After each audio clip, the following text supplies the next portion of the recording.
नमस्कार दोस्तों, मैं Rakesh Sharma your mind opener channel से और बात कर रहा हूं लगातार आपसे दिल्ली बार एसोसिएशन के चुनावों की।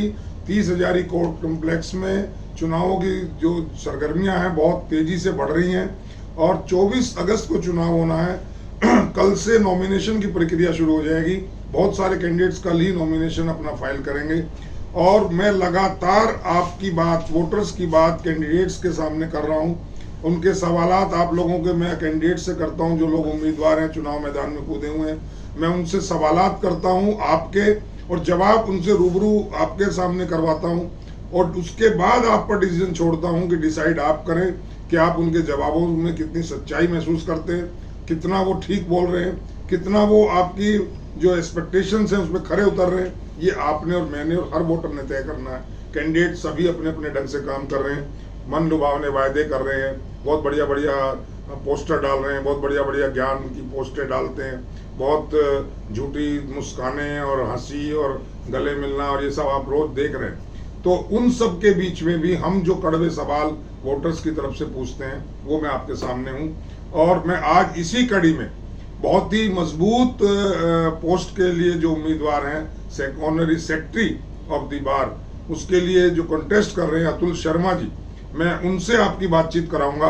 अतुल शर्मा जी आज मेरे साथ हैं। अतुल शर्मा जी, आपका इस चैनल में बहुत बहुत स्वागत है। शुक्रिया सर, और ये चैनल आपको अग्रिम शुभकामनाएं देता है। आप जिस तरह से मेहनत कर रहे हैं अच्छी बात है, सभी कर रहे हैं और आपका भी उसमें इतना ही योगदान है जैसा और लोगों का।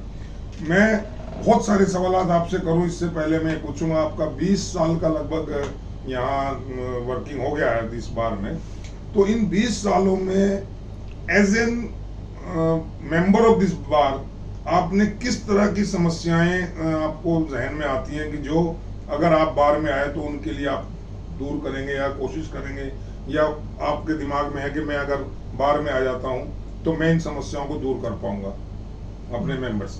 20 साल में दो अलग अलग तरह की समस्याएं हम देख सकते हैं, दो क्या कई तरह की हम कह सकते हैं।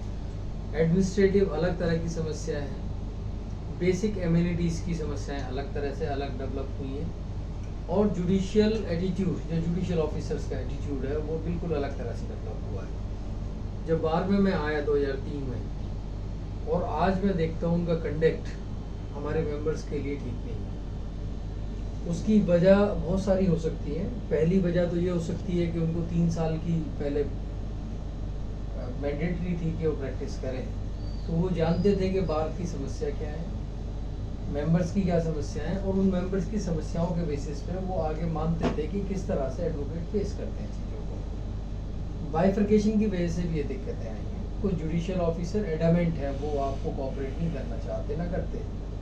लेकिन मैं आपकी बात रोक रहा हूँ। आम जो मेंबर है बार का, मेरे जैसा कोई भी मेंबर है, वो सीधे सीधे इसके लिए जिम्मेदार ठहराता है बार एसोसिएशन के जो ऑफिस बीरर हैं उनको। उनका कहना ये है, मेरा भी कहना हो सकता है, आम वोटर की बात मैं कर रहा हूँ, उनका कहना ये है कि बार के जो पदाधिकारी हैं, चाहे वो प्रेसिडेंट हैं, चाहे वो सेक्रेटरी हैं या और दूसरे सीनियर लीडर्स हैं, वो जजेस की चमचागिरी करते हैं, बटरिंग करते हैं, उनके साथ लाइजनिंग करने की कोशिश करते हैं और वो हमारी अस्मिता को दांव पे लगा के अपना बेनिफिट देखते हैं, उनको शेयर देते हैं, उनके गलत कामों में उनकी हाँ की हाँ मिलाते हैं। ये एक रीजन है जिसकी वजह से हमारा जो ये डिसरेस्पेक्ट हो रही है, जो डिग्रेडेशन ऑफ जो मेंबर्स हो रहा है in the eyes of bench, ये एक आरोप लगता है। आप बार में रहे हैं 2014 से 17 तक, क्या आपने ऐसा महसूस किया कि बार लीडर्स की तरफ की वजह से नुकसान हो रहा है हमारी डिग्निटी को? किसी भी इंस्टीट्यूशन की अगर हम बात करें तो उसका लीडरशिप एक इम्पॉर्टेंट इशू होता है। अगर लीडरशिप डिविएट करेगी, कहीं ना कहीं इधर से उधर भटकेगी, तो ऑब्वियसली पूरी फ्रेटर्निटी को नुकसान होगा। ये तो फैक्ट है। अगर नुकसान हुआ है तो उसकी वजह एक हम कहने के लिए कह सकते हैं। मैं मुझे एग्जैक्टली क्योंकि उस कमेटी में रहा तो मैं नहीं मानता कि ऐसा कुछ था। मैं कभी किसी जुडिशियल ऑफिसर से पर्सनली मिलने नहीं, मैं आपकी बात, ओवरऑल जो मेंबर्स हैं, ओवरऑल मेंबर्स, क्या ये सच नहीं है? इसमें कोई सच्चाई नहीं है? उसका एक हिस्सा तो हम कह सकते हैं कि कुछ लोग सरेंडर करने की स्थिति में हैं, पर मेरा दूसरा भी मानना है उसके बारे में कि चुनने के लिए हम उनको चुनते हैं। हमें अच्छे और बुरे बहुत सारे चीज़ों को खुद भी देखना होगा। मेंबर्स की जिम्मेवारी उतनी होती है जितनी कि एग्जीक्यूटिव कमेटी है। एग्जीक्यूटिव कमेटी में अगर मेंबर्स जिस तरह से रिफ्लेक्ट करेंगे, नहीं, मेंबर्स तो देखिए, एक बड़ी वजह, एक बड़ी ऐसे वजह ऐसे जितना झूठ बोलने वाला इंसान होगा, जितना कपटी इंसान होगा, वो उतने ढंग से नाटक करके वोटर्स को लुभाने की कोशिश करता ऐसा है। नहीं है। एक जो काम करने वाला है उसका काम बोलता है। कमी मैं महसूस करता हूँ, हर वोटर अपने हिसाब से एक बेहतर कैंडिडेट चुनता है। बिल्कुल चुनता है। वजह क्या होती है, जो अब से पहले मैंने एनालाइज किया, मेरा यहाँ बार में चौथा इलेक्शन है, मैंने एनालाइज किया कि जो पुराने एडवोकेट्स थे, जो हमसे सीनियर थे, जिन्होंने बार को बहुत अच्छी तरह से संभाल के रखा, वो एक चीज़ की हिम्मत रखते थे, जब उन पे कहते थे कि आपकी ये गलतियाँ हैं। आज मेंबर्स ने वो छोड़ दिया। अगर मेंबर्स अपने क्योंकि साथ स्वार्थ आ गया है। नहीं, ऐसा नहीं है, मेंबर्स ने छोड़ दिया। वो सोचते हैं कि भाई इसको छोड़, कहने का कोई फायदा नहीं है। पर अगर नहीं, मेंबर्स, फायदा नहीं, वो समझता है कि अगर मैं कहूंगा तो मैं बुरा बनूंगा। एक हद तक मान सकते हैं कुछ आप लोग। आप उसको डिप्लोमेटिक वे में कह रहे हैं, मैं नहीं, बिल्कुल कुछ साफ लोग- गोई के साथ कह रहा हूँ। हाँ। मैं अगर आज बार के प्रेसिडेंट की कोई बुराई करता हूँ, बुराई से मतलब उसकी किसी कमी को उजागर करता हूँ, तो मैं उसकी नजर में तो दुश्मन हुई, उसके जो और सपोर्टर है उनकी नजर में भी दुश्मन। नहीं। ऐसा हर मेंबर महसूस करता है, इसलिए चुप रहता है। नहीं। और जब जब कोई भी परिवार का आदमी हो, चाहे वो समाज का आदमी हो, चाहे वो देश का आदमी हो, अगर वो बुराई को देख के चुप रहता है तो बुराई पनपती है। मैं मेरा अपना मानना है। एग्जैक्टली यही मैं कहता हूँ कि जी। मेंबर्स का जो रुख है ना, वो अपने हिसाब से बेहतर चूज करेंगे। ऑब्वियसली हर आदमी अपने हिसाब से बेहतर चूज करेगा। पर अगर वो कहना शुरू कर दे, मैं बैठा हूँ, मैं मानता हूँ, तो सामने बैठने के बाद अगर मुझे कहें क्या तो जी आपने ये गलत किया, तो मेरी हिम्मत नहीं होगी दूसरी तीसरी के बार वो बात गलत करने के लिए। पर अगर मैं ना कहूँ, मेरे से मेंबर्स ना कहें, तो मैं उसको एक्सेप्ट करता जाऊंगा कि ये एक्सेप्ट कर रहे हैं मेरी गलतियों को, मेरे व्यवहार को, मेरी चीज़ों को एक्सेप्ट करते जा रहे हैं। अगर एक्सेप्ट कर रहे हैं तो वो उनको गलती मानता ही नहीं है, वो कहता मैंने ठीक किया। ठीक किया है। पिछली बार के कई पदाधिकारी ऐसे हैं जिन्होंने अपने टाइम में पूरा करप्शन किया, करप्शन का साथ दिया, करप्शन हो रहा था वो चुप रहे, मैं तो कहता हूँ वो साथ ही हुआ, और वो फिर इलेक्शन लड़ रहे हैं और इतनी लंबी लंबी पोस्ट डालते हैं रोज व्हाट्सएप पर, रोज फेसबुक पर, और दुनिया भर की वो बातें कर रहे हैं, लोगों से मिले, लोग उनके साथ भी हैं। यही तो विडंबना है। इसीलिए तो वोटर परेशान है कि वो क्या करे, और वो सोचता है कि मेरे साथ अगर 200-400 आदमी है तो मैंने तो जो किया ठीक किया। ऐसा, हाँ, कुछ हद तक मैं उससे बहुत ज्यादा मैं किसी सहमत की नहीं कर इंडिविजुअल सकता। नहीं कहना चाह रहा हूँ, क्योंकि मैं एक कॉमन प्लेटफॉर्म पे बात कर रहा हूँ। मैं इंडिविजुअल लेवल पे अगर कोई मेरे से बात करेगा तो मैं बिल्कुल कहने में हिचकाऊंगा नहीं। मैं नाम ना लेने की कंडीशन में बता रहा हाँ, हूँ, हमारे हाँ। अपोजिट कैंडिडेट है, हाँ, एक से बाकी की नहीं कहता मैं। चैम्बर लिया 16 लाख रुपए में बेका। आज वो पूरी बार पे एलिगेशन लगाते हैं बेईमान है, वो छोड़ के। वही तो विडंबना है, वही तो मैं कह रहा हूँ कि जिन लोगों ने खुद चोरी की वो कह रहे हैं कि लोग चोर हैं, तो इसको एक्सेप्ट करना। और अब वो कह रहे हैं कि अब मेरे को फिर दोबारा लाओ ताकि मैं ढंग से, मतलब बिल्कुल वेल डिग्निफाइड वे में चोरी करूं। तो दिक्कत ये है कि अगर मेंबर्स उनसे कहना शुरू कर दें, एम्बेरस कराना शुरू कर दें। मैं कहता हूँ, खुले तौर पे कहता हूँ, ज्वाइंट सेक्रेटरी रहा, अगर 2 रुपए के एलिगेशन है मेरे बारे में मत सोचना, मेरे बारे में कंसीडर करने की जरूरत नहीं है। तो आपको अगर फ्री होकर हम कह सकते हैं, हम ये कह सकते हैं कि आने के बाद अगर आपको दोबारा कभी शक्ल नहीं दिखाएंगे बार में, अगर हम चलिए, ये तो आपका आश्वासन है, मैं आश्वासन की बात नहीं कर रहा, बात कर रहा था आश्वासन मैं नहीं, प्रॉब्लम की, previous conduct की बात मैं कर रहा हूँ। प्रॉब्लम्स की बात कर रहा था। आपने कहा कि जो बाहर की जो डिग्निटी है वो कम हुई है, कम हुई है और obviously। जुडिशरी के साथ यानी बेंच और बार के रिलेशन में बहुत तलखाट आई है। एक तो ये समस्या हुई, और समस्या आप, तलकाट की वजह भी, और भी वजह है। मैं वजह पे नहीं जा रहा, चलो है मान मैं लिया। और भी वजह की मैं हाँ। देखना चाहता हूँ, इम्पोर्टेंट है आपका एग्रेसिव एटीट्यूड कितना हो और कितना ना हो, आपको बीइंग एन एडवोकेट उसको मेंटेन करना पड़ेगा। आप मैं खुद कंटेम्प्ट फेस कर चुका हूँ, उसके बाद भी मैं कभी नहीं थ्रेट महसूस करता जुडिशियल ऑफिसर से।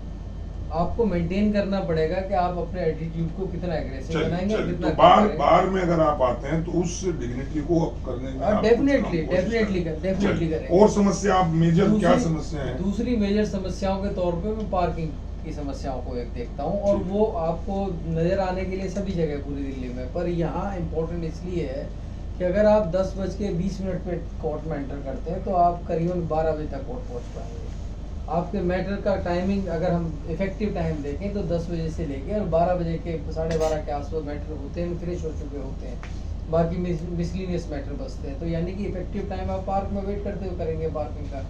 आप अगर आपके पास कोई आ चलिए जाए, पार्किंग की समस्या है, आप अगर उसमें आप- कई और भी मेंबर्स ने कॉन्टेस्टेंट में बात की है। अगर आज आप आ जाए, ये पार्किंग की समस्या है, इस पे आप अगर कुछ आप करें। जग ना मंगाए पानी का, तो आप किसी भी मेंबर को या किसी आउटसाइडर को या पानी नहीं मिलेगा। चलिए पानी की बात आपने की, हाँ, एक विडंबना है कि पिछली बार ने ये कहा कि हम यहाँ आरओ प्लांट लगवा रहे हैं, ये करेंगे, कमरे बनवाए, ये यहाँ पे बनेगा। आज तक लिटिगेंट्स की बात छोड़ दीजिए, मैं कोर्ट के अंदर की बात नहीं कर रहा, कुछ कूलर लगे हैं, लेकिन बाहर अगर किसी को पानी पीना है, अगर मैं कह रहा अब हूँ। इस वक्त मुझे पानी चाहिए, अभी तो शाम नहीं के मिलेगा। 6 बज रहा है, 28 जुलाई को, अभी 6 बजे का टाइम है, अगर मुझे पानी पीना है, मेरे चैम्बर में नहीं है, तो मुझे खरीदना ही पड़ेगा, मुझे एक गिलास पानी ये मिलेगा। मैं एग्जैक्टली कह क्या रहा इस पे काम नहीं होना चाहिए? डेफिनेटली। और इस क्या डीबीए का वोटर उम्मीद करेगी अगर आप शक्ति बन के आते हैं, इसमें आप सबसे पहला पानी का तो एक एसेंशियल चीज है। ये एक बेसिक रिक्वायरमेंट है। और मैं बड़ा इंटरेस्टिंगली मैं बात एक कहूँ कि आपको कोई खर्चा नहीं करना, आपको बहुत सारे मेंबर्स हैं, बहुत सारी कंपनी है, बहुत जो आपको स्पॉन्सर कर सकते हैं इस काम को।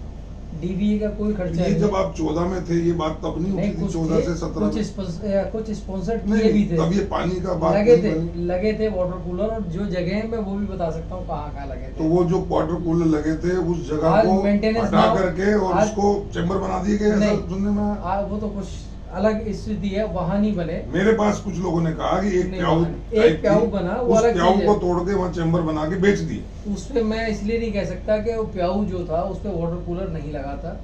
जहाँ वाटर कूलर लगे थे, मेंटेनेंस ना होने की वजह से वो बंद हो गए। वो पीएनबी ने स्पॉन्सर किए थे और उसी स्पॉन्सरशिप पे वो कूलर वाटर कूलर चलते रहे जब तक कमेटी बनी हुई तो थी। ये lack of care definitely on the part of bar association, हम कह सकते हैं मेंटेनेंस की कमी, इसका ओके, मतलब वो ओके, हो सकता है। ओके। या और कोई समस्या आपकी नजर में मेजर प्रॉब्लम? दूसरी हम सिविल साइड को छोड़ दें जी, तो आप ये पाएंगे कि जितनी भी जगह है वहाँ टॉयलेट या वॉशरूम बेहतर नहीं है। आपके पास पानी टपक रहा होता है और आप काफी गंदगी के तौर पे। लेकिन अभी जो ये करंट बार है, सिविल इसने साइड ने किया है, इन्होंने सिविल कुछ साइड लोगों, कुछ जगहों में मैं देखा थोड़ा ने किया है, पर जैसे सिविल साइड बेहतर बनी है। और मेरा मानना धीरे धीरे सारी उसमें बनना चाहिए बेहतर।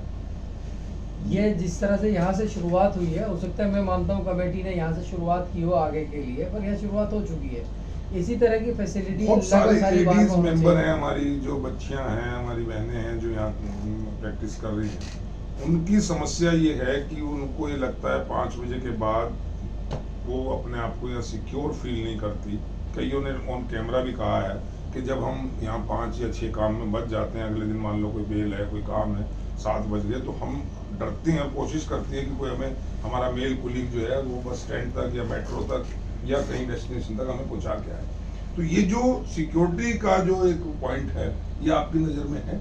डेफिनेटली है। आपने महसूस किया कि यहाँ सिक्योरिटी की कमी है? बिल्कुल, देखो सिक्योरिटी की कमी नहीं है, एक सिक्योर सेंस की कमी है कि हम वो एटमॉस्फेयर नहीं प्रोवाइड करा रहे। बहुत सारी चीजें हैं, मैं आप उसको ऑन कैमरा नहीं कहना चाहता। नहीं, सिक्योरिटी की भी मुझे तो कमी लगती है Security का- बिकॉज यहाँ कोई भी कभी भी आ सकता है। इस वक्त किसी की भी गाड़ी अंदर आ सकती है, कोई भी एंटी सोशल एलिमेंट आ सकता है। यहाँ कोई ये तो है नहीं कोई चेकिंग ऐसी इस टाइप नहीं, की कोई उसको उस है। चीज के लिए तो मैं बहुत ज्यादा इसलिए नहीं कह सकता। सिक्योरिटी उतनी सिक्योरिटी है कि आपकी गाड़ी चेक होने के बाद कुछ ऑब्जेक्शनेबल चीजें कम से कम की जा सकती हैं।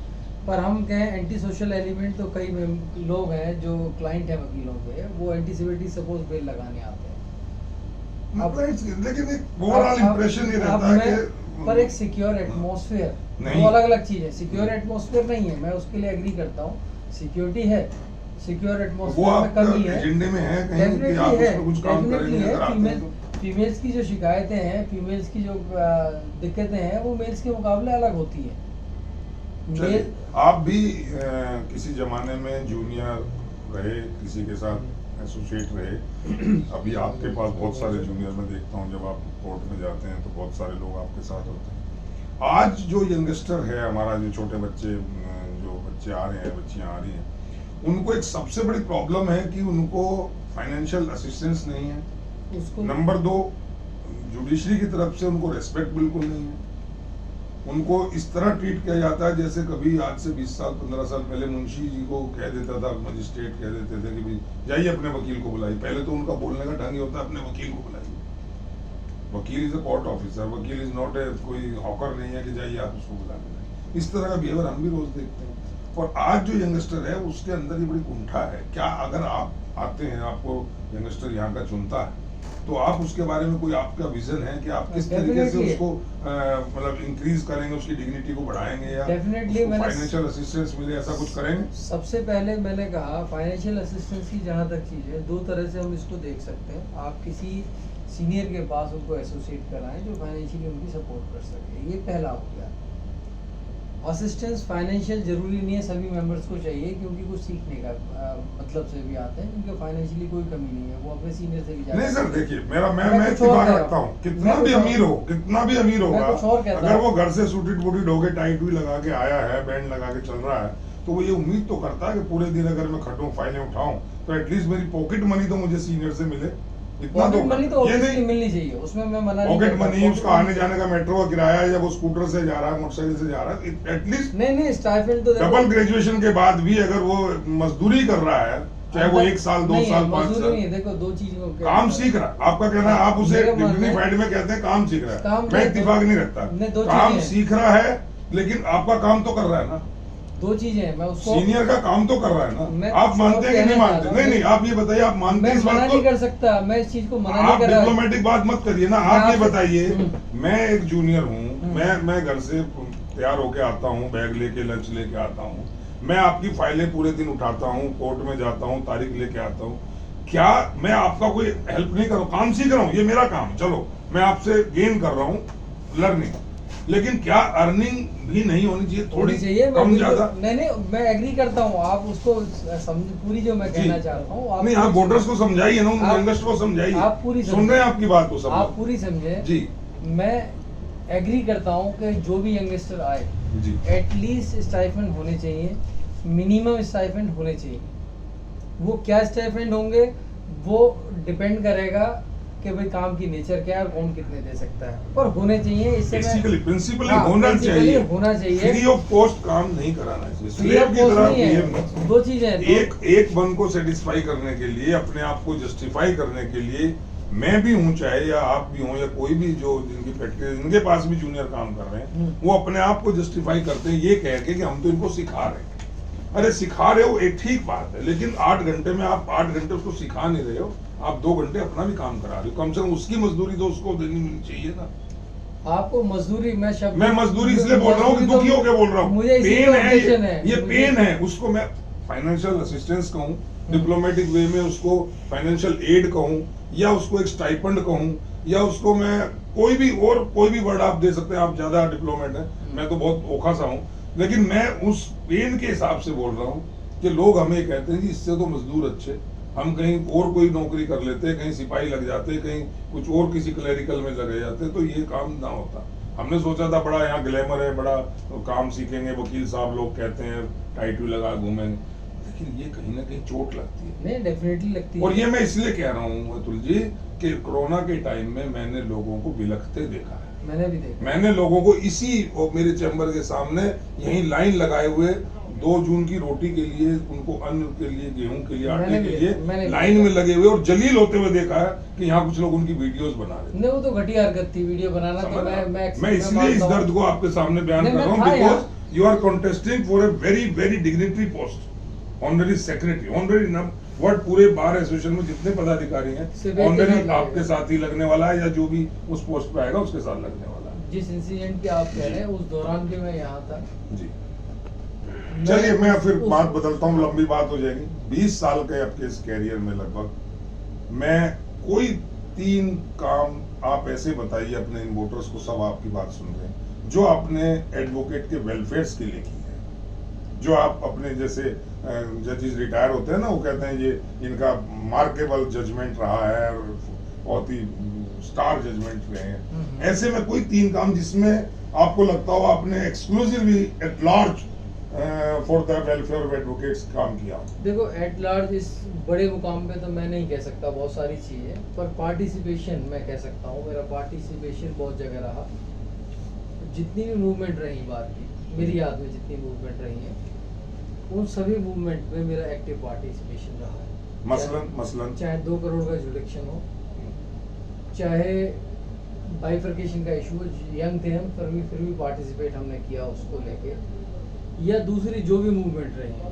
नहीं, वो पार्टिसिपेशन तो हजारों लोगों ने किया हाँ, होगा। यही मैं कह रहा हूँ कि मैं वो उन पार्टी- हजारों में 1000 लोग ऑनरी सेक्रेटरी की पोस्ट पे नहीं आ रहे हैं। मैं जवाब दे रहा हूँ, अतुल मुझे से जवाब ये तो देने पूछना- दें आप, हाँ, हाँ, जवाब बोलो, देने बताएं। दें। मैंने आपसे बताया कि एक एक्टिव पार्टिसिपेशन मेरा रहा, ये तो इनिशियल मेरी शुरुआत है, मैं इसको जो कहता हूँ ज्वाइंट सेक्रेटरी रहते हुए या उसके पहले, क्योंकि पोस्ट आपको कुछ काम करने के लिए मोटिवेट करती है। Yes. उस मोटिवेशन के तौर पे आप धीरे धीरे कुछ ना कुछ काम करते हैं, पर लिमिटेड पावर के साथ उन कामों को करते हैं।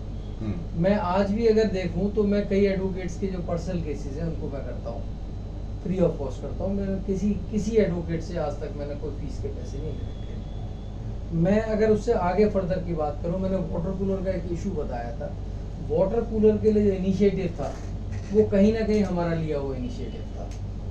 उस इनिशिएटिव के आगे अगर हम जाते हैं तो उस कमेटी में होते हुए दूसरे और कुछ नहीं, मैं कमेटी की बात ही नहीं कर नहीं, रहा हूँ। मैं मैं अतुल शर्मा से बात कर रहा हूँ। आप अतुल में- शर्मा जिसको मैं सेक्रेटरी की पोस्ट पे वोट दूं या ना दूं डिसाइड करने वाला हूँ। मैं जानना चाहता हूँ कि अतुल शर्मा ने वेलफेयर ऑफ एडवोकेट्स के लिए पर्टिकुलर क्या काम किया। अगर आप मेरे से जानना चाहते हैं तो इसका सीधा जवाब कुछ नहीं हो सकता, क्योंकि वेलफेयर ऑफ एसोसिएट के लिए आप पार्टिसिपेशन कर सकते हो एडवोकेट। पार्टिसिपेशन ही पूछ रहा हूँ हर एक्चुअली। मैं बीइंग मेंबर, जैसे मैं हूँ, आप भी ऐसे ही हो बिना पोस्ट के, तो मैं केवल जब 10 लोग नारे लगा रहे हैं 11वां हिस्सा बन सकता हूँ। मैं कोई डिसीजन नहीं दे सकता। पार्टिसिपेशन के लिए सर बहुत सारी चीजें आप मैं मसलन overall- जैसे कोविड का टाइम था, कोविड का हाँ, टाइम। बताएं। कोविड के टाइम में बहुत सारे हमारे भाई बहन ऐसे थे जो बहुत ज्यादा परेशान थे, और हम में से कुछ लोग ऐसे थे जिन्होंने कुछ हेल्प भी की, कुछ लोगों ने काम भी किया। मैंने क्या किया मैं इसमें नहीं जा रहा हूँ, लेकिन मैं वोटर्स जानना चाहते हैं, हमारा पूरा डीबीए का वोटर ये जानना चाहता है, क्या अतुल ने कोविड के टाइम में किसी की हेल्प की थी? मैं नाम नहीं जानना नहीं, चाहता। नाम नहीं, मैं बताता हूँ जी। मैं आप शायद पता है या नहीं मैं नहीं जानता। मैं सिर्फ सबसे पहले मैं आया 24 अप्रैल 2020 को तीसरी, यानी कि कोरोना टाइम में सिर्फ मैं 1 महीने 24 मार्च से लेके और 24 अप्रैल तक घर रहा। उसके बाद मैं किसी कोरोना में, इवन सेकंड जो वेव थी वो भी सबसे ज़्यादा थ्रेटनिंग थी, उस दौरान भी मैं फोर्ट में आया। मैं बहुत सारे लोगों को, क्योंकि हमें बताना पड़ेगा, तो मैं मानता हूँ अनडिग्निफाइड है, मैं किसी का नहीं, मैं नाम नहीं किसी identity, Undignified। I am not disclosing आप- एनी आइडेंटिटी। मैं आप- सिर्फ एक मोटा मोटा आप- वोटर जानना चाहता आप है। हैरान रह जाएंगे, मैं जी। आपको बताता हूँ। मैं और आदमी भी ला सकता हूँ, क्योंकि ओपनली नहीं कह सकता, पर आपसे पर्सनली मिला सकता हूँ। मैं हॉस्पिटल में कोरोना वार्ड में मिलने तक गया उनको मदद के लिए, और वो भी सेकंड वेव में, जब लोग घरों से बाहर नहीं निकल रहे थे। मैं उनके क्रीमेशन में गया हूँ।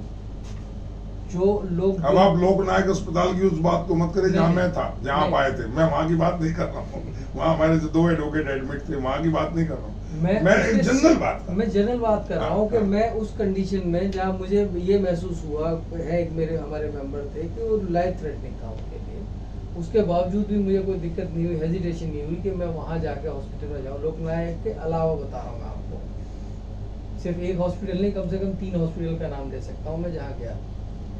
मैंने अपने एक्टिव पार्टिसिपेशन मैं- उसमें रखा मैं ताकि आपको- जितनी हेल्प हो सके करी आपको जब ये कह सकता हूँ कि जब सेकंड वेव में जो लोग पड़ोसी के साथ बात करने में डर रहे थे, मैं यहाँ पूरे के पूरे सीजन में आया हूँ और लोगों के साथ। आपने काम किया, मान लेते हैं, वोटर्स सुन रहे हैं, वो डिसाइड करेंगे। एक आपके ऊपर आरोप तो मैं नहीं कहूँगा, एक आपकी जो छवि जो यहाँ बीबीए में बनाई जा रही है कि आप बहुत ज़्यादा डिप्लोमेट हैं, आप बहुत ज़्यादा सॉफ्ट हैं और बहुत ही धीमी उसमें अपनी बातचीत करते हैं। सर, तो soft किसके साथ है? ये क्या सच है ये आरोप? सॉफ्ट किसके साथ है? इशू ये है कि सॉफ्ट किसके साथ है। मैंने इस बार में रहते हुए 20 साल में शायद किसी मेंबर से बदतमीजी की होगी, गलत बयानी की होगी या मारपीट की होगी। नहीं, लेकिन लोग शायद उसका मैं- दूसरा ले रहे हैं। मैं पूरा सुन वो ये रहा कह है रही है, ना। इतने सॉफ्ट हैं कि अगर पूरा हम तो किसी सुन जज लो। की इनसे शिकायत लगाएंगे तो ये कहीं उनसे भी ये न कहें सर आप देख लीजिएगा, जैसे वो लखनऊ पूरा तो नवाब सुन लें। कि देखिए अगर आप हमसे हमें गुस्सा दिलवाएंगे तो हम आपकी शान में गुस्ताखी में गाली फरमा देंगे। चलो, ऐसी पूरा- ऐसी नहीं चाहिए ना पूरा सुन लें आप। जी। आप हैरान होंगे, मेरी contempt of court Valmiki Mehta साहब ने की और कई वार्निंग के बाद की। मैंने उसके बाद भी उनसे वही बात कही जो मैं कह रहा था। मैं आपको कम से कम 10 जुडिशियल ऑर्डर ऐसे दिखा सकता हूँ जिसमें जुडिशियल ऑफिसर ने मेरी कंप्लेंट ऊपर रेफर कर रखी है। मतलब वहां भिड़ जाते हैं। मैं जजेस से कभी ये जो सॉफ्ट अतुल है, ये वो जो एडवोकेटों के लिए तो डिप्लोमेटिक सॉफ्ट अतुल है, है, वो एडवोकेटों के साथ तो सॉफ्ट है, हम्म। और जुडिशियल ऑफिसर के साथ मैं आपको ऑर्डर शीट के साथ दिखा सकता हूँ कि मेरे साथ जुडिशियल ऑफिसर की टकराव। और इंटरेस्टिंग चीज बताता हूँ, जिस दिन कंटेम्प्ट हुई उसके गवाह हमारे बाहर के बड़े लीडर्स में से भी एक है। मैंने तब भी उसके सामने कभी झुकाव महसूस नहीं किया। मैं जस्टिस के सामने जो झुकाव महसूस नहीं करता। ये सवाल मैंने इसलिए किया कि आज जो हालात हैं अभी लगता है शायद इन्हीं आने वाले इस टेन्योर में या मे बी नेक्स्ट टेन्योर, उम्मीद है कि शायद इसी टेन्योर में ये जो चैम्बर्स के टूटने की बात चल रही है या शिफ्ट होने की बात चल रही है या यहाँ कोई नया कम्प्लेक्स बनने की बात चल रही है, तो इसमें वो आपकी सॉफ्टनेस कहीं आड़े तो नहीं आ जाएगी मैंने कि जो भाई आपसे कहा, यहाँ तो दबंग और ऐसा चाहिए जो डू एंड डाई वाला आदमी। ऐसा नहीं है सर, मेरा मानना है कि डू एंड डाई की जगह एक समझदार एडवोकेट हो। समझदार तो होगा ही, दो चीजें हैं तो सर, नेचुरली जो ऑनरी सेक्रेटरी मैंने को दो- जिसको लोग चुनेंगे, दो चीजें कही एक आध बार गलती हो गई होगी, सर, मैं हर बार थोड़ी होगी। आप सुन तो रहे थे। मैंने कहा एक समझदार एडवोकेट चाहिए, और मैंने कभी किसी भी एडवोकेट को अगर वो समझदारी से कोर्ट में बात करता है, किसी जुडिशियल ऑफिसर को चाहे हाई कोर्ट, सुप्रीम कोर्ट या लोअर कोर्ट में फेस करता है, तो उसको मैंने लड़ते हुए नहीं देखा। उसे मजबूती से अपनी बात रखना चाहिए। अगर वो मजबूती से बात रखता है, चाहे वो प्यार से बात रखे, चाहे वो उसको दबाव बना के कहे या डिप्लोमेटिक कहे, उसका मकसद होता है कि उस इशू को जिसको सेटल कराने जा रहा है, उस इशू को सेटल करने जाए, ना कि जूते बजाने जाएगा, जज के सर फोड़ने जाएगा। नहीं, हम सर फोड़ने की बात ही नहीं, बारों के नुकसान होने की बड़ी वजह भी में से एक मैं मानता क्योंकि ऐसा माना जाता है हमारी जो 5-6 बार हैं, साकेत है, रोहिणी है, द्वारका है, राउज एवेन्यू भी हो गई है, कड़कड़डुमा, आज भी कड़कड़डुमा को बार को लोग मानते हैं कि बार हो तो एग्रेसिव इसलिए है कि वहाँ का हर मेंबर अपने आप को सिक्योर फील करता है, और कोर्ट में घुसते हुए भी क्लाइंट्स के साथ बातचीत करते हुए कि अगर कुछ हो गया तो उनके सेक्रेटरी या उनके वाइस प्रेसिडेंट या प्रेसिडेंट बैठे हैं, एकदम उनके साथ खड़े होंगे, जबकि ऐसा यहाँ नहीं देखने को मिलता। ऐसा नहीं है सर, मैं यहाँ दो चीजें महसूस करता हूँ। बार की जो सबसे मैच्योर बार के तौर पे देखता हूँ, वो तीसरी को देखता हूँ। नहीं, आप मैच्योरिटी उसको कहते हैं कि मेरी कंप्लेंट आई, एक यंगस्टर आया, उसने कहा साहब मुझे मजिस्ट्रेट ने धमका दिया, और बार में कहे हम मैच्योर हैं, हम बात करेंगे, आप लिख के दे जाओ। सवाल के एक जवाब तो ये तो सुन लीजिए सुने, सर, एक तो नहीं, सवाल सुने। के जवाब में आपका जवाब है। एक तो ये है कि मैच्योरिटी हम इसको मान लें कि मैं एक कंप्लेनेंट की तरह गया, साहब मेरे साथ मिसबिहेव हो गया, आपने कहा अच्छा आप लिखिए पहले, तो एक हमें लिख के दीजिए, मैंने लिखा अच्छा इसको हम कमेटी बनाएंगे, इट विल टेक डिसीजन, वो अपने एनालिसिस करेगी। एक तो ये मैच्योरिटी, सर आप सवाल करके जवाब मेरे जैसा वोटर ये चाहता है कि मैं कंप्लेंट लेके जाऊं, चलो अभी चलते हैं, कौन है आदमी जिसने आपकी बेइज्जती की। सवाल के जवाब आप सवाल खुद करेंगे, जवाब खुद नहीं, मैं जवाब नहीं दे रहा, जवाब होने वाले सेक्रेटरी देंगे, यही मैं कह रहा हूँ कि मुझे उतनी इजाजत दें कि सवाल के जवाब सवाल पूछे तो आप मुझे जवाब दें। चलिए दीजिए। मैच्योरिटी बहुत सारी सेंस में होती है। मैं मैच्योरिटी बार को बहुत सारी सेंस में इसलिए कह रहा हूँ कि मैंने यहाँ बार में कभी ये फेस नहीं किया 19 साल में, ना मैंने करने दिया किसी बच्चे को जो कम से कम मेरे संपर्क में आया कि उसने कोई मेरे से सवाल पूछा, अपनी समस्याएं बताई, और पूछा चाहे लीगल समस्या हो, पर्सनल हो या दूसरी समस्या हो, उसको किसी अनजान एडवोकेट ने भी सॉल्व करने की कोशिश ना की। एक मैच्योरिटी का ये लेवल की बात कर रहा हूँ। दूसरा मैं कहता हूँ समस्याएं जो बार की लड़ाई की इशू है, तीसरी उसको बैलेंस करना जानती है कि कहाँ हम बैलेंस लड़ाई करेंगे, कहाँ एग्रेसिव होना चाहिए, कहाँ एग्रेसिव नहीं होना चाहिए, जिसको बैठ के समझदारी के साथ बात करनी चाहिए। तो ये मैच्योरिटी तीसरी में है। एक जिस तरह से बुजुर्ग आदमी एक करता है कि वो उसको ये बताए कि कहाँ डांटना है, कहाँ सॉफ्टली प्यार से बात करनी है, कहाँ इन दोनों का कॉम्बिनेशन बनाना है। अतुल शर्मा भी जानते हैं। मैं कोशिश तो की है कि मैं जान पाऊँ। बहुत समय ले लिया मैंने, अब मैं आखिरी एक सवाल पूछना चाहता हूँ। आपकी पोस्ट पर मुझे लगता है 7 या 6 लोग और भी हैं। अब राकेश शर्मा के सामने भी वही समस्या है, और जो भी और वोटर्स हैं उनके सामने समस्या ये है कि उनको सब अच्छे लगते हैं, जो भी, मैं नाम किसी का नहीं ले रहा हूँ, सब अच्छे लगते हैं क्योंकि सब कुलीग्स हैं, सारे फ्रेंड्स हैं, ब्रदर्स हैं, लेकिन वोट एक को देना है। तो अतुल शर्मा किस बिना पे ये चाहता है कि मैं 6 को इग्नोर करके उसको मैं वोट दूं या और वोटर उसको वोट दे? कोई एक वजह अपनी क्वालिटी ऐसी बताइए कि देखिए साहब मेरे में वोटर भाइयों बहनों मेरे में ये क्वालिटी है जो किसी में नहीं है, वो क्वालिटी क्या है?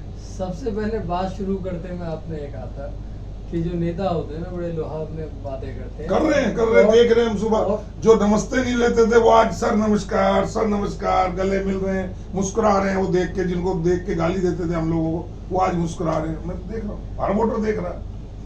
मैं आपने जो सवाल पूछा है, आप उसी वादे को लेके बात कर रहे हैं कि मैं किस तरह से वायदा नहीं, ये कोई बस कोई बता दिए, वोटर सुन रहा है आपकी बात। पर मैं एक सुन रहे हो ना दोस्तों, यही बात मैं चाहता हूँ कि ये खुद कहें कि मुझे इसलिए दो, औरों को इसलिए ना दो। सवाल आपके ऊपर बड़ा मुश्किल सवाल है, क्योंकि मेरा यही तो सवाल, यही हमारे लिए मुश्किल है। नहीं, मुश्किल कि आपके मैं लिए नहीं है। आपको दूं, एक्स को दूं, वाई को दूं, जेड को दूं या ABC इस किसको दूं? मामले में मैं मानता हूँ कि वोटर जो भी होता है पहले सुने, उसके बाद सवाल के जवाब में आप जवाब नहीं देंगे सर। जी मैं खामोश हूं। मैं ये मानता वोटर हूँ खामोश है। वोटर डिसाइड करता है, हर कैंडिडेट को देखता है, वॉच करता है, उसको एनालाइज करता है, उसकी खासियत, किसी को किसी चीज की कोई खासियत अच्छी लगती है, किसी को दूसरी खासियत अच्छी लगती है। वो डिसाइड करता है उनकी पर्सनैलिटीज को कि किस पर्सनैलिटी को वो ज़्यादा बेहतर चूज करेगा उस पर्टिकुलर सर्कमस्टांस या टाइम के वक्त, वो कौन सी ज़्यादा बेहतर नजर आएगी। तो ये सवाल वोटर के पास है कि हमें बेहतर मानने के लिए वो हम देख सकता है कि क्या क्या हमें देखेगा। मैंने आपको इस पूरे इंटरव्यू में कुछ चीज़ें अपने बारे में बताई, कुछ बार के बारे में बताई। हम ये कह सकते हैं कि पिछले 19 साल में मैंने किसी एडवोकेट के साथ कोई दुर्व्यवहार नहीं किया। मैं ये भी कह सकता हूँ कि मैं बार के कम से कम 20 से ज़्यादा एडवोकेट ऐसे होंगे, 50 होंगे, जिससे भी ज़्यादा हो सकते हैं शायद, मैं उनके साथ कोर्ट में जुडिशियल ऑफिसर से लड़ने के लिए साथ खड़ा हुआ। मैं ये भी कह सकता हूँ कि बार में इस दौरान उनके पर्सनल केसेस हैं, उन केसेस को मैं नहीं कहना चाहता, क्योंकि हर एक आदमी के एक अपना एडवोकेट का सामाजिक दायरा होता है, वो अलग अलग तरह से देखता है।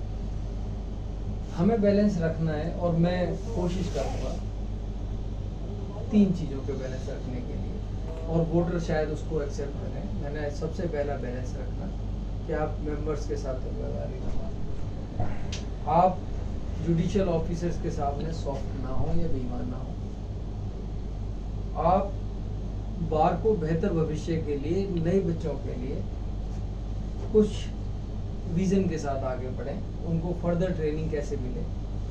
जुडिशियल ऑफिसर सभी जगह देखें कि उनके ट्रेनिंग सेशन चलते हैं, एडवोकेट्स के नहीं चलते। उनको ज़रूरत है ट्रेनिंग सेशंस की, उनको ज़रूरत है फाइनेंशियल असिस्टेंस की, उनको ज़रूरत है जो नए बच्चे आते हैं उनको यही नहीं पता कि मुझे सीनियर कौन हो, और सीनियर को नहीं पता कि जूनियर कौन आएगा, नया बच्चा जो है उनका असिस्टेंट है, उसके लिए एक पोर्टल बना दें। उनको ज़रूरत है एडमिनिस्ट्रेशन को, बेहतर एडमिनिस्ट्रेशन के लिए, कि किस तरह से जो बेसिक एमिनिटीज़ के इशू जो आज की डेट में नहीं होने चाहिए थे, पर बेसिक एमिनिटीज़ के इशूज़ को रिजॉल्व करने के लिए, ठीक है। तो मैं अपील तो सही, मैं आपको ये प्रॉमिस करता हूँ। नहीं, प्रॉब्लम मेरे से नहीं, आपको को सुन रहे हैं वोटर्स, आप जो अपील करना चाहिए 1 मिनट आपके पास है, मैं मेंबर्स को ये कह सकता हूँ कि मैं सख्त फैसले लेने से पहले कभी नहीं हिचकिचाता, अपने फैसले कंसिडरेशन के साथ एक सोच विजडम के साथ मेरी कोशिश होती है, एक विजन के साथ मेरी कोशिश होती है। मैं अपने बेईमानी और ईमानदारी के तौर पे तो इतना कह सकता हूँ, मैं पिछले 2.5 साल में मेंबर रहा। मैं अपने कंडक्ट के बारे में कह सकता हूँ, पिछले 2.5 साल में मेंबर रहा। अगर किसी को शिकायत हो तो मैं कहता हूँ कि कंसिडर ना करें, पर मैं आपको ये ज़रूर कह सकता हूँ बार के मेंबर्स को, आपने कहा चुना क्यों, कि जिस दिन मैं आता हूँ उसकी ऑडिट रिपोर्ट, मैं जो अपने टेन्योर की ऑडिट रिपोर्ट होगी वो सार्वजनिक करूँगा। ट्रांसपेरेंसी आप लाएंगे? डेफिनेटली मैं कह रहा हूँ सार्वजनिक करूँगा, ऐसे अलग ट्रांसपेरेंट नहीं हो सकते। ठीक। तो बहुत बढ़िया, आपको हम फिर शुभकामनाएं देते हैं। सुना दोस्तों आपने, ये थे अतुल शर्मा, इन्होंने अपनी बात तफसील से आपसे कही। मैं जितने सवालात आपकी तरफ से पूछ सकता था मैंने पूछने की कोशिश की। हालांकि ये बहुत मंझे हुए, राजनीतिक तो नहीं कहूँगा लेकिन लीडरशिप के में हैं गुण, तो उन्होंने बातों को कुछ को टाला और कुछ को साफ गोई से जवाब भी दिया। एनीवे, आपने सब सुना, और मेरी कोशिश केवल और केवल यही है, इस चैनल की कोशिश यही है कि आप एक बेहतर कैंडिडेट चुने, आप पॉलिटिशियंस को ना चुने, आप बहकावे में ना आए, आप किसी जाति के नाम पर, किसी धर्म के नाम पे पैसे के नाम पे, लालच के नाम पे या थ्रेट के नाम पे आप किसी को सिलेक्ट ना करें। आप सबको सुने, फिर कंपैरिजन करें और कंपैरिजन के बाद एक अच्छा विकल्प चुनें ताकि इस बार की डिग्निटी बढ़े। और इस बार की डिग्निटी बढ़ेगी तो being a member of this bar हमारी भी डिग्निटी बढ़ेगी। और इस डिग्निटी के साथ साथ हम पूरे देश को, जो पूरा देश देखता है, इस 30,000 बार को मदर बार कहा जाता है, तो उम्मीद करता हूं और कोशिश कर रहा हूं कि किसी तरह एक बहुत बढ़िया बार के जो लीडरान यहाँ पर आए वो बहुत बेहतरीन हो, हमें उनसे कोई शिकायत ना हो और वो हमारे भलाई के लिए काम करें। बस आज के लिए इतना ही दोस्तों, और बाकी कैंडिडेट से फिर बात करूंगा। तब तक के लिए जय हिंद। और एक और नारा दे रहा हूं कि एडवोकेट्स यूनिटी जिंदाबाद जिंदाबाद जिंदाबाद।